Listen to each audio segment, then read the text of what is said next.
السلام علیکم دوستو، میرا نام ہے محمد جنید اور آپ دیکھ رہے ہیں سٹوریز آئے۔ آج ہم بات کرنے والے ہیں مولانا روم رحمۃ اللہ علیہ کے والد اور بادشاہ کے واقعے کے بارے میں، جو اپنے زمانے وقت کے بڑے پائے کے بزرگ تھے۔ تو چلے دوستو شروع کرتے ہیں۔ مولانا روم رحمۃ اللہ علیہ کے والد اور بادشاہ کا واقعہ۔ مولانا روم رحمۃ اللہ علیہ کے والد اپنے زمانہ کے بڑے پائے کے بزرگ تھے۔ ان کی خدمت میں بادشاہ وقت بھی آتا تھا۔ جب بادشاہ وقت نے دیکھا کہ مجلس کا عجیب حال ہے کہ وزیر اعظم بھی وہاں موجود ہے اور دوسرے تیسرے نمبر کے وزراء بھی وہاں موجود ہے اور سلطنت کے بڑے بڑے حکام و سرکردہ لوگ سارے وہاں موجود ہیں، اور دوسری طرف نگاہ اٹھا کر دیکھتے ہیں تو بڑے بڑے تاجر بھی وہاں موجود ہیں، تیسری طرف دیکھتے ہیں تو علماء اور صلحاء بھی وہاں بیٹھے ہیں۔ تو بادشاہ کو حیرت ہوئی کہ میرے دربار میں تو یہ لوگ آتے ہی نہیں، اور ان کے ہاں اس شان اور اتنی قدر کے ساتھ آ کر بیٹھے ہیں کہ ایک ہی صورت سے سراپا محبت اور عظمت ٹپک رہی ہے، اور ان کی بزرگی سب پر چھائی ہوئی ہے۔ تھوڑی دیر بیٹھنے کے بعد بادشاہ کو بجائے حیرت کے غیرت پیدا ہونا شروع ہو گئی۔ تو بادشاہ نے یہ تدبیر سوچی کہ ان کو مال اور خزانہ میں پانس دیا جائے۔ چنانچہ یہ کہہ کر ان بزرگ کے پاس خزانہ کی کنجی بھی بھیج دی کہ میرے پاس اور کچھ تو رہا نہیں، سب آپ کے پاس ہے، بس خزانہ کی کنجی بھی آپ کے خدمت میں حاضر ہے۔ مولانا روم رحمۃ اللہ علیہ کے والد نے کنجیاں یہ کہہ کر واپس کر دی کہ آج بدھ کا دن ہے اور کل تک مجھے مہلت دیجیے، پرسوں جمعہ ہے، میں جمعہ کی نماز پڑھ کر آپ کا شہر چھوڑ کر چلا جاؤں گا، سب چیزیں آپ کو مبارک ہو۔ یہ خبر لوگوں کے درمیان اڑ گئی تو وزیروں کی طرف سے استعفیٰ کا سلسلہ شروع ہو گیا۔ ایک وزیر کا استعفیٰ آیا، پھر دوسرے کا آیا، پھر تیسرے کا آیا کہ جب حضرت یہاں سے جا رہے ہیں تو ہم بھی جا رہے ہیں۔ شہر کے جو بڑے معزز باوقار لوگ تھے وہ بھی چلے جانے کے لیے تیار ہو گئے۔ جب بادشاہ نے یہ منظر دیکھا تو کہنے لگا کہ اگر یہ سب چلے جائیں گے تو شہر کی جان اور شہر کی روح نکل جائے گی، اور شہر کی جتنی رونق ہے سب ختم ہو جائے گی۔ اس لیے خود حاضر ہو کر مولانا رومی رحمۃ اللہ علیہ کے والد سے معافی مانگی کہ مجھ سے گستاخی ہو گئی، میں معافی چاہتا ہوں، آپ یہاں سے تشریف نہ لے جائیں۔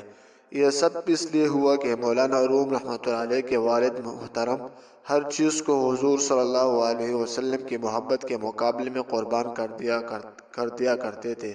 اس کے نتیجے میں اللہ تعالیٰ نے ہر چیز کے دل میں ان کی محبت پیدا فرما دی تھی، اور اللہ نے ان کو کامل ولایت عطا فرمائی۔ من عاد لی ولیا فقد اذنتہ بالحرب، جو میرے دوست سے دشمنی رکھتا ہے میں اس سے جنگ کا اعلان کرتا ہوں، کا پورا منظر نظر آ رہا تھا۔ شیخ عبد القادر جیلانی رحمۃ اللہ علیہ کے نورانی ارشادات۔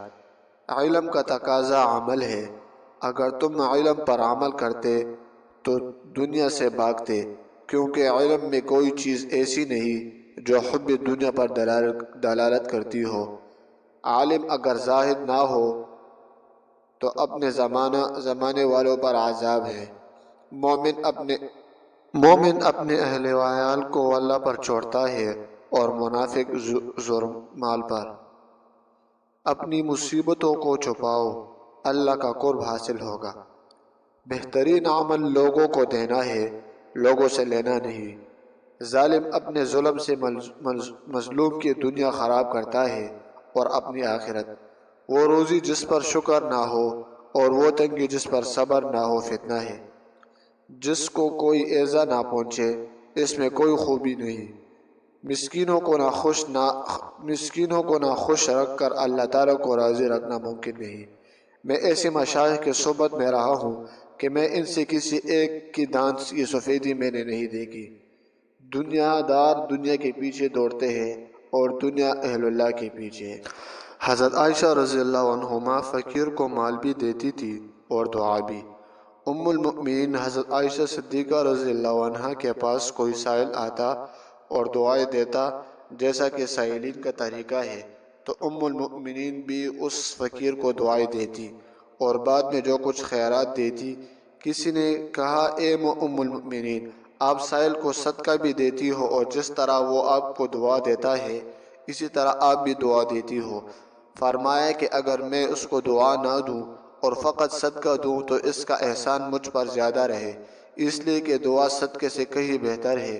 اس لیے دعا کی مکافات دعا سے کرتی ہوں تاکہ میرا صدقہ خالص رہے، کسی احسان کے مقابلے میں نہ ہو۔ عورتوں کی کمزوری۔